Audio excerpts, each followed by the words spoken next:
Well, I'm joined now by Klara Dobrev, Hungarian MEP and member of the European Parliament's delegation to the EU-Ukraine Parliamentary Association Committee.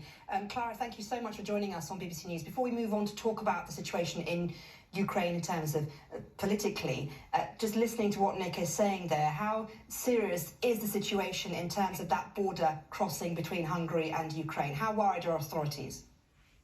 Well, the situation is serious and we are trying to help as much as we can. Well, the Hungarian government is really not trying very hard. You know, they are playing a peacock dance, as they call it, being friendly with Putin and supporting him in the past few years, and now trying to catch up with the European steps. But Hungarian people are really willing to help those who are fleeing the terror. Let's talk about what is happening right now in Ukraine. What is your reaction to what the EU so far has put forward? Is it enough, do you think? No, I'm not satisfied with the sanctions yet. I'm happy that there are some very harsh steps, but it's not enough. We have to understand that Putin will not stop until he's not stopped. And we can stop him today, not in 2 weeks and not in 2 months.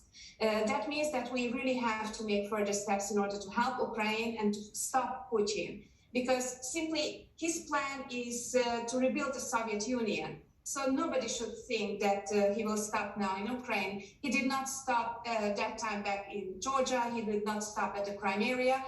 So that's why all European Democrats should be aware. That's exactly the position I'm going to represent next week in the European Parliament. But how does one stop Russia attacking a country that is a non-NATO country without starting a wider war?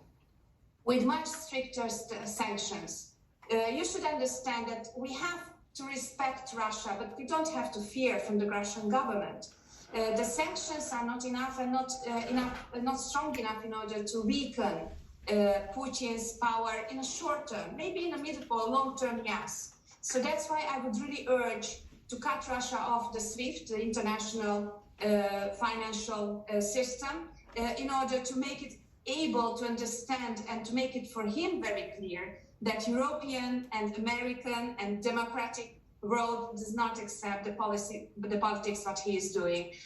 I'm definitely sure that within a few days and next week there will be a harsh debate within the European Union, together with the United States, I hope together with the United Kingdom as well, in order to make even further steps with the sanctions. How realistic is it, though, to expect those type of sanctions, unity in terms of the EU within putting forward those harsher sanctions, when some member countries rely heavily on, for example, Russian gas, others on Russian money? Well, we have to understand that the Russian gas and the Russian energy is now used against us as a blackmail tool. So definitely our mid-term goal has to be independent from the Russian energy import. This is something what we have to start from tomorrow or from even today. It means renewable energies, it means LNG, it means other sources of energy.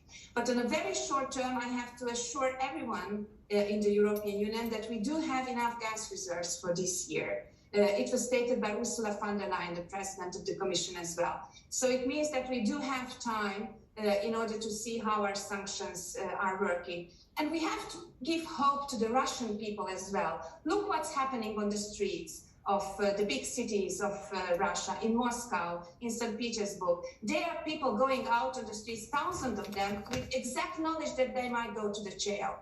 You should not think that Russian opinion and Russian people do want this war. This is Putin's war, and we have to stop Putin. So that's why we have to be very straightforward and very harsh and very strict on our sanctions. Klara Dobrev, MEP member for Hungary and also delegation of the EU-Ukraine Parliamentary Association Committee. Thank you so much. Thank you.